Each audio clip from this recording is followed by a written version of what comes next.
नमस्कार दोस्तों, आप लोगों का स्वागत है मेरे YouTube चैनल पर।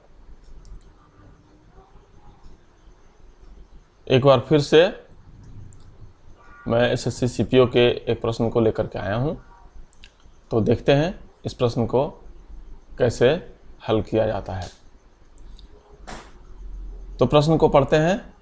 प्रश्न है, Raunak and Riya can do a work in 12 and 18 days respectively. They worked together for 6 days and then Ronak left.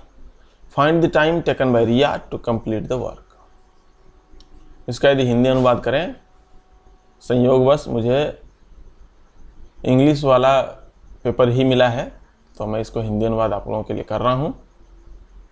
Hindi में यदि अनुवाद करें तो रौनक एंड रिया ये दोनों किसी काम को 12 और 18 दिनों में क्रमशः पूरा करते हैं, पूरा कर सकते हैं। वे लोग एक साथ 6 दिनों तक काम करते हैं और तब रौनक काम छोड़ करके चला जाता है। पता करना है कि रिया को उस काम को कंप्लीट करने में, उस काम को पूरा करने में कितना समय लगेगा। प्रश्न एक बार फिर से सुनते हैं। रौनक एंड रिया किसी काम को, रौनक और रिया किसी काम को 12 और 18 क्रमशः 12 और 18 दिनों में पूरा करते हैं। वे लोग 6 दिनों तक काम करते हैं और तब रौनक काम छोड़ करके चला जाता है। यह पता करना है कि रिया को उस कार्य को पूरा करने में कितना समय लगेगा। तो समय और काम के प्रश्नों को बनाने के लिए एक बहुत ही इम्पोर्टेंट मेथड है कि जो हमारा काम का दिन रहता है उसी से हम लोग काम को निकालते हैं। यानी रौनक 12 दिन में इस काम को पूरा करता है तो उसके एक दिन का काम 1/12 हो जाएगा और रिया का भी एक दिन का काम 1/18 हो जाएगा। अब दोनों के एक एक दिन का काम निकल गया। अब क्या करना है, इन दोनों के काम को प्लस कर देना है, काम को प्लस कर देना है। जब हम लोग इन दोनों के काम को प्लस करेंगे तो हमारा एलसीएम, मैंने पहले भी अपने वीडियो में कहा था कि सबसे बड़े नंबर को हम लोग मल्टीप्लाई करते हैं, ट्वाइस, थ्राइस, 4 टाइम्स, जैसे भी हो। और जैसे ही दूसरे नंबर से वो कट जाए तो हमारा एलसीएम निकल जाता है। 18 12 से नहीं कटेगा लेकिन 36 कट जाता है, इसलिए 36 एलसीएम निकल गया।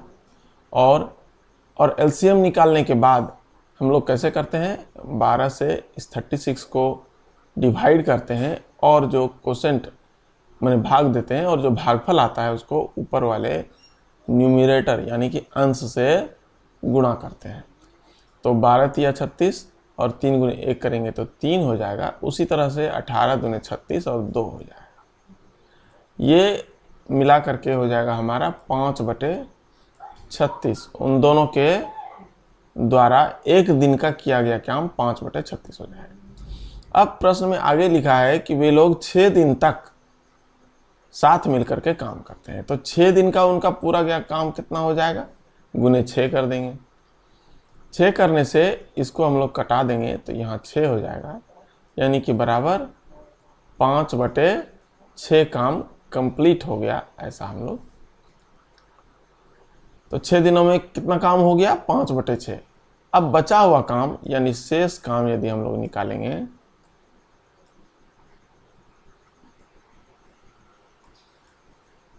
शेष कार्य निकालने के लिए क्या करेंगे, कोई भी काम जो होता है वो एक होता है।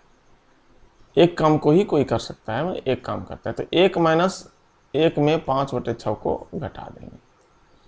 तो सिंपली अगर ऐसा हो तो नीचे वाले में ऊपर वाले को माइनस कर देने से हमारा काम हो जाता है, यानी कि 1/6। इसको आप लघुत्तम लेंगे फिर करेंगे तो इसमें टाइम ज़्यादा टाइम लगेगा। तो जब भी आपको शेष कार्य निकालना हो तो नीचे यानी हर में अंश को घटा दीजिए और नीचे हर का हर रहने दीजिए, आपका शेष काम निकल जाएगा। ठीक है। अब काम का कितना काम बचा? 1/6। अब इसी काम को रिया को पूरा करना है। रिया के एक दिन का काम कितना हो जाता है? 1/18। 1/18 काम वह एक दिन में करती है। तो 1/6 काम को करने में उसे कितना दिन लगेगा? यूनिटरी मेथड यानी एक एक नियम के हिसाब से इसको निकाल लेंगे।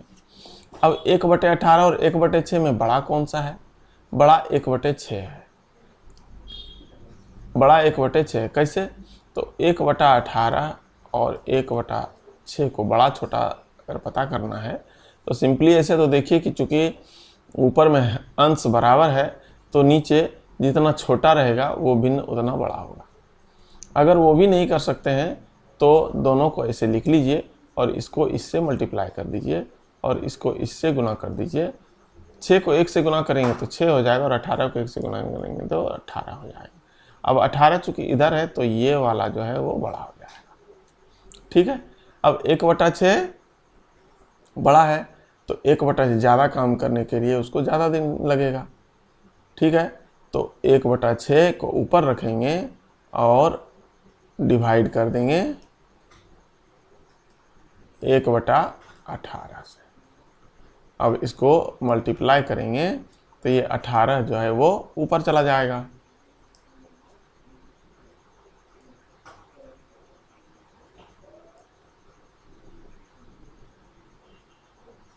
यानी 18 हो जाएगा और 6 से इसको डिवाइड कर देंगे, कटा देंगे तो 3 हो जाएगा। यानी कि हमारा आंसर 3 डेज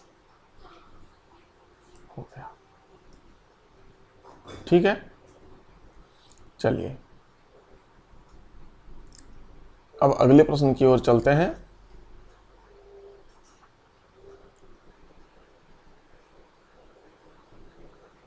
यह क्षेत्रमिति यानी कि मेंसुरेशन का प्रश्न है।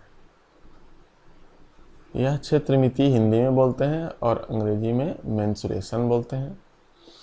इसमें कहता है कि a cylinder of radius 7 centimetre has a curved surface area of 2200 centimetre square. Find its total surface area. Total surface area एक सिलेंडर है जिसकी त्रिज्या 7 सेंटीमीटर है और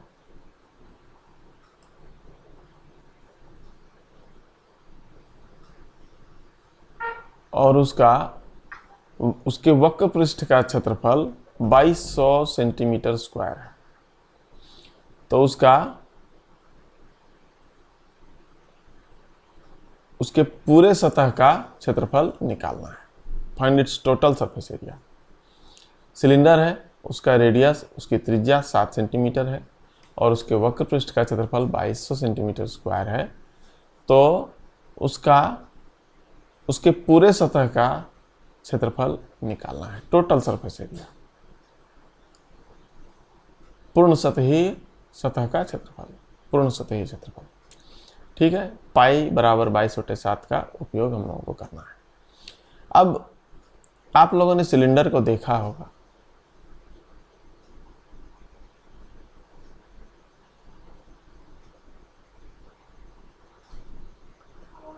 ये आपका सिलेंडर है। ठीक है। इसमें आप अगर ध्यान देंगे तो इसमें 2 वृत्त है, एक नीचे और एक ऊपर। ठीक है। और बाकी एक कर्व्ड सरफेस एरिया है। तो सिलेंडर के वक्र पृष्ठ का क्षेत्रफल बराबर क्या होता है? 2 पाई आर एच, 2 पाई गुने त्रिज्या गुने ऊंचाई। ऊंचाई किसको बोलते हैं? इसको बोलते हैं ऊंचाई। और आर इसको ये आर हो गया। ठीक है। अब ये 2 पाई आर एच ही क्यों? आपको याद होगा कि वृत्त की परिधि का फॉर्मूला ये 2πr होता है। वृत्त की परिधि का फॉर्मूला क्या होता है? 2πr। और हम लोग मान लेते हैं कि ये एक जो वृत्त है, इसी वृत्त के ऊपर एक और वृत्त और फिर एक और वृत्त, और इसी तरह से कर करके हम लोग जो है पूरा सिलेंडर बनाए हैं। तो इसीलिए इस परिधि के को जब ऊंचाई से गुना करते हैं तो हमारे वक्र पृष्ठ का क्षेत्रफल, सिलेंडर के वक्र पृष्ठ का क्षेत्रफल, बेलन के वक्र पृष्ठ का क्षेत्रफल निकलता है। इसीलिए इस फॉर्मूला को याद करने में ज़्यादा दिक्कत आपको नहीं होनी चाहिए। ठीक है, खैर ये तो हो गई फॉर्मूले की बात। वक्र पृष्ठ का क्षेत्रफल बराबर 2πr होता है। ना क्या है, ये जो दो वृत्त है ऊपर और नीचे, इन दोनों का क्षेत्रफल निकाल करके इस वक्र पृष्ठ के क्षेत्रफल में जोड़ना है। तो कैसे करेंगे? पाई है, वृत्त का क्षेत्रफल बराबर क्या होता है?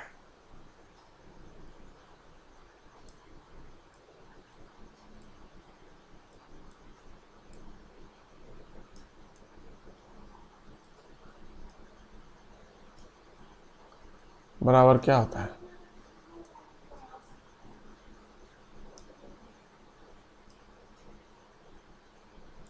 पाई r स्क्वायर।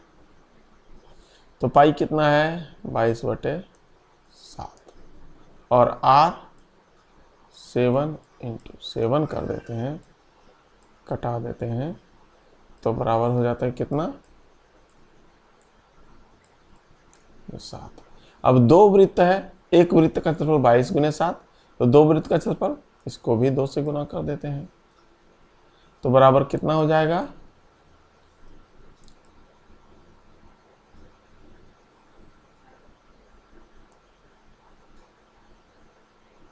308। और उस 308 को इसमें हम लोग प्लस कर देंगे तो हमारा 2508 निकल जाएगा। ठीक है,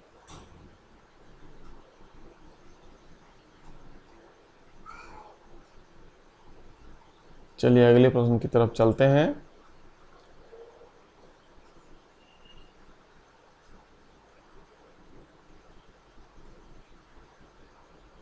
तो प्रश्न है कि सर्किल के यानी वृत्त के किसी क्षेत्र का क्षेत्रफल जिसकी त्रिज्या, एक वृत्त है जिसकी त्रिज्या 14 सेंटीमीटर है और उसके एक क्षेत्र, एक सेक्टर का क्षेत्रफल 231 सेंटीमीटर स्क्वायर है, और निकालना है हमें find the degree measure of the corresponding central angle. यानी ये यदि वृत्त है और ये मान लीजिए कि आपका वो सेक्टर है जिसका ये त्रिज्या है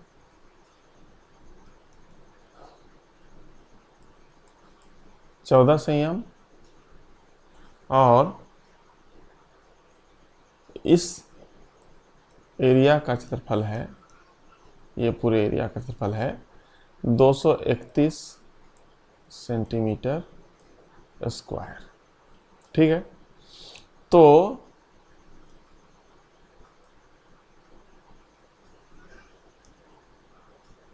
ये जो सेंटर पे ये जो एंगल मिल रहा है, इस एंगल का माप निकालना है।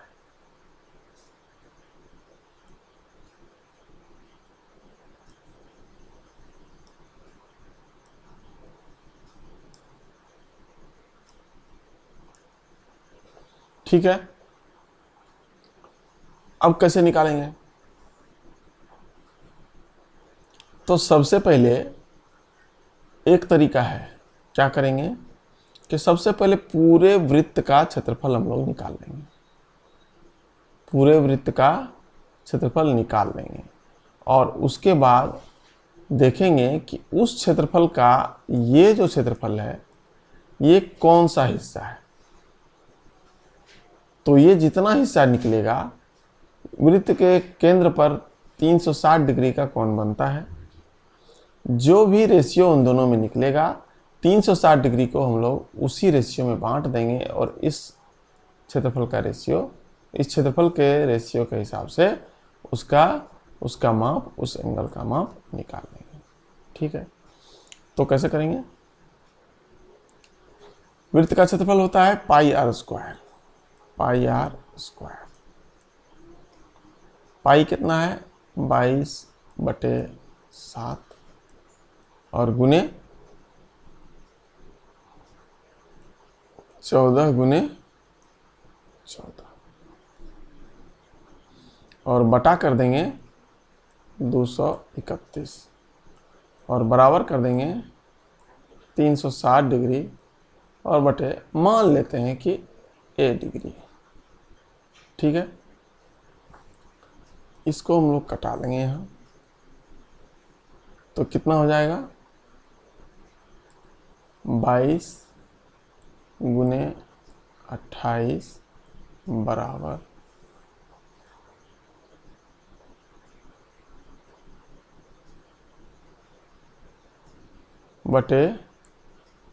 231।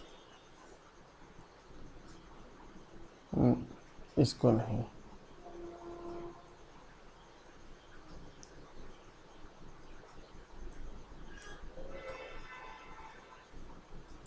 ग्यारह से कटाएंगे दूने, 11 से कटाएंगे दूने और 1, 7 से कटाएंगे तो 7 चौके और 7 से कटाएंगे तो 3, यानी कि बराबर 8 और बटा 3।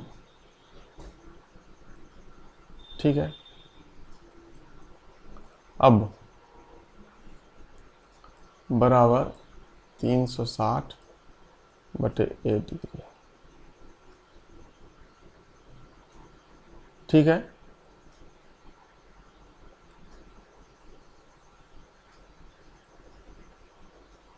तो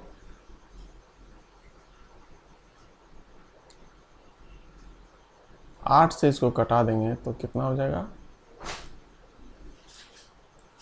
45 और 3 से इसको मल्टीप्लाई कर देंगे, क्रॉस मल्टीप्लिकेशन में a डिग्री बराबर हो जाएगा 45 गुने 3, यानी कि बराबर